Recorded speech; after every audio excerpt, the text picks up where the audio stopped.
Estamos en la reconstrucción funcional que realizamos junto a Hugo Palmarola y Eden Medina de la sala de operaciones del Proyecto 5, o también conocido como Cybersyn, que era el esfuerzo del gobierno de la Unidad Popular por administrar la economía a través de la cibernética. En esa época el Estado y el gobierno se propuso nacionalizar la mayor cantidad de industrias posible y por lo tanto tenía un problema de gestión.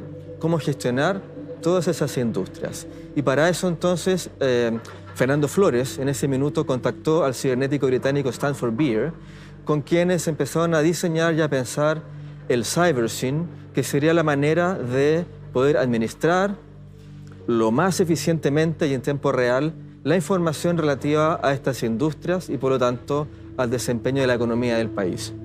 Stanford Beer y Fernando Flores en ese sentido una vez en Chile contactaron a la INTEC y a un equipo formado por Guy von Siepe, Fernando Schultz, Rodrigo Walker, Pepa Fonsea, Pedro Domasic, entre otros, para diseñar esta sala. Es la sala de operaciones, es la sala desde la cual, a través de este sistema de sillones, ellos podrían controlar la distinta información que aparecería en las pantallas que se llaman el data feed o la alimentación de datos. Es un intento muy interesante porque suponía precisamente en esa época controlar con cibernética una enorme cantidad de datos que entraban al sistema y que suponía poder coordinar efectivamente y eficientemente esta economía. La sala es un hexágono y tiene 7 sillas giratorias, como ustedes pueden ver, que tiene un brazo donde hay unos botones, unas botoneras que controlan el data feed. Es muy interesante porque no se trata de una suerte de computación alfabética, sino una por la cual a través de distintas combinaciones de botones pueden ir apareciendo las industrias que los personeros que están operando las sillas intentan controlar y lograr tener la información. Por ejemplo, el sector del caucho, en este caso, su producción, etc. A través de este sistema, entonces, las personas que estuviesen sentadas en las sillas del Cybersyn podrían tener también una conversación. Es muy interesante el hecho de que acá no hay mesas y tampoco hay papel. No es una oficina con papeles ni con secretarias.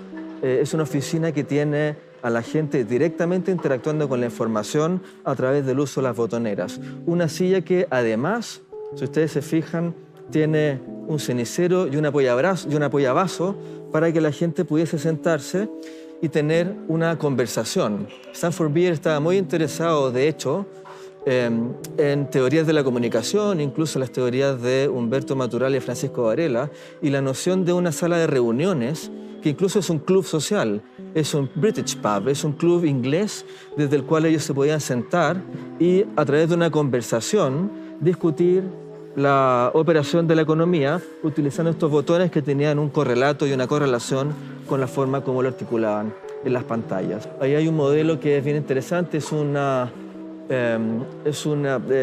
muro donde a través de un sistema de imanes ellos intentaban generar una simulación de escenarios económicos. Ustedes pueden ver cómo cada uno de estos imanes podía significar distintos tipos de información y ellos estaban interesados entonces en ver las distintas relaciones que podían existir en la simulación. Esto se llama el panel futuro, porque intentaba precisamente articular escenarios futuros respecto a la economía nacional. En ese sentido, la sala de operaciones es un proyecto que sí existió. Muchas veces se refiere a esto como una suerte de tecnoutopía. Nosotros no estamos de acuerdo con eso. Existió un prototipo que fue bastante funcional, estaba en marcha blanca, tuvo algún uso y alguna operación justamente durante el paro de los camioneros del año 73. Efectivamente, el golpe de Estado interrumpió este proceso, pero la sala existía, digamos. Y lo que hemos reconstruido nosotros es algo que no era una utopía, no era un utopos, sino que era precisamente un lugar muy concreto, completamente diseñado por la INTEC, completamente diseñado por el equipo liderado por Guy von Siepe y que, como ustedes pueden ver, estaba diseñado no solamente en términos de qué significaba el uso de la cibernética, sino en términos de pensar cómo esa cibernética podía articularse a través de una conversación, de un diálogo entre las 7 personas que estarían sentadas en estas sillas, operando a través de estos botones la información disponible en las pantallas del data field. La reconstrucción que hicimos ha sido un trabajo bastante largo. La silla fue diseñada en modelo virtual, digital, por el equipo de Natalia Oviedo y fue construida en fibra de vidrio por Boris Hacks. Los cojines fueron hechos por el equipo de Camila Ríos y la botonera también fue hecha por el equipo de Natalia Oviedo. Esta botonera tiene los distintos botones que ustedes ven acá, son bastante duros de apretar, ¿no? Era parte del diseño porque se suponía que ellos podrían tomar decisiones y de repente darle un golpe con énfasis a lo que estaban articulando.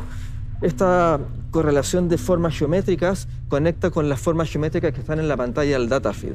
Por lo tanto, a través de la combinación de formas geométricas en la botonera que estamos viendo acá, ustedes podían llamar a la industria que querían discutir en ese momento. Se ha dicho muchas veces de que esta era una suerte de Internet chileno. Esa afirmación no es tan apropiada, pero sí es cierto que en ese minuto, o en este minuto, podríamos hablar de 3 antecedentes del Internet. El ARPANET, que era el antecedente directo de Internet en Estados Unidos, OGAS, que era la versión soviética, y el CyberSyn, que era la versión chilena. Nosotros hemos revisado largamente esfuerzos que son muy valiosos para la reconstrucción de fragmentos de la sala, una silla, 2 sillas o algunas partes.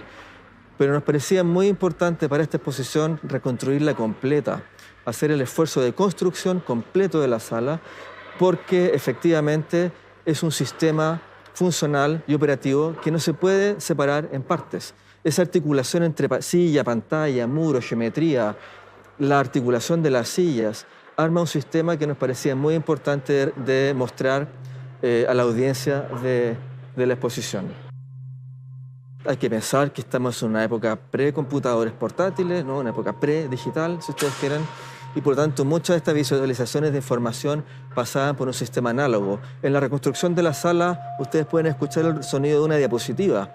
El tamaño de los casetones que articulan las pantallas tiene que ver con el tamaño de las pantallas de esa época y tiene que ver con que mucha de la información que está acá estaba efectivamente proyectada por diapositivas. Por lo tanto, la forma, diríamos, pionera, la innovación tecnológica de intentar avanzar un proyecto de este tipo, cibernético, con los medios de la época, muestra los esfuerzos por visualizar y por construir en esta sala una forma fidedigna de representar información para el correcto desempeño de la economía del país a través de una sala de operaciones coordinando las distintas industrias que en ese momento estaban siendo integradas al Estado.